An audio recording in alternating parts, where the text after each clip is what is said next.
So then when does it become, you said there's not really you can't send out too many emails, but obviously there's a point where that you said that there is fatigue. I used to send out like an email a day. I've decreased that down a lot. And people used to say, hey, Jaryd, you're sending out too many emails. And I said, like, if you don't want to be on the list, you don't need to be on the list. That's fine. Right. But most people would suck it up and they'd stay on the list because they really love the content. Right. And then they're going to stay in the space. So what I was basically doing is I was weeding out the people that weren't really that interested because they're getting hounded by emails.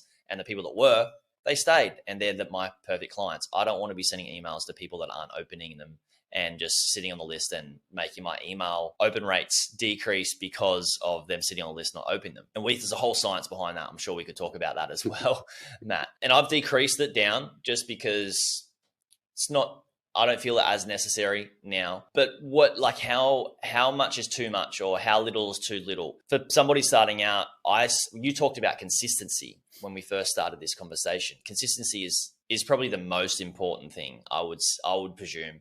Maybe you've got your own ideology around that, but what sort of consistency should people have starting out with that's an easy one, and then work their way up to more if it feels like they can keep that consistency going?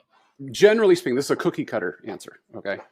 Generally speaking, most of my clients can send 2 emails a week without problem. And that's where that evergreen and that seasonal thing comes into play. Send 1 evergreen and send 1 seasonal. Do you go to 1 per day? Some people can, and some people do. I have clients that have just said, heck, I'm just going to do it. Let's go for it.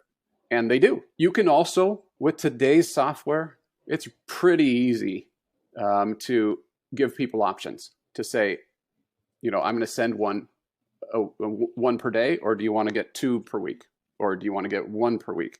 That's not that hard to do in today's email platforms that most people are using. So give a little bit of choice. You don't have to go hog wild crazy and come up with a gazillion complicated options, but maybe 2 choices of your super diehards, the people that should probably have restraining orders on them. Those people get everything and they want everything. And then there's perhaps the others that are a little bit more casual about it. The other part is I'm an aggressive list builder, but I'm also an aggressive list pruner. Is that the word? Yeah.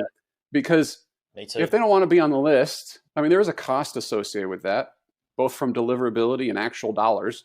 So I don't necessarily want them on the list. I try to provide some reasonable options for them. If it's been a while, and like you said, we could spend a lot of time just on pruning the list or hygiene, but if it's been a while, then off they go. So my point is, start with if you're not doing anything, just do 1.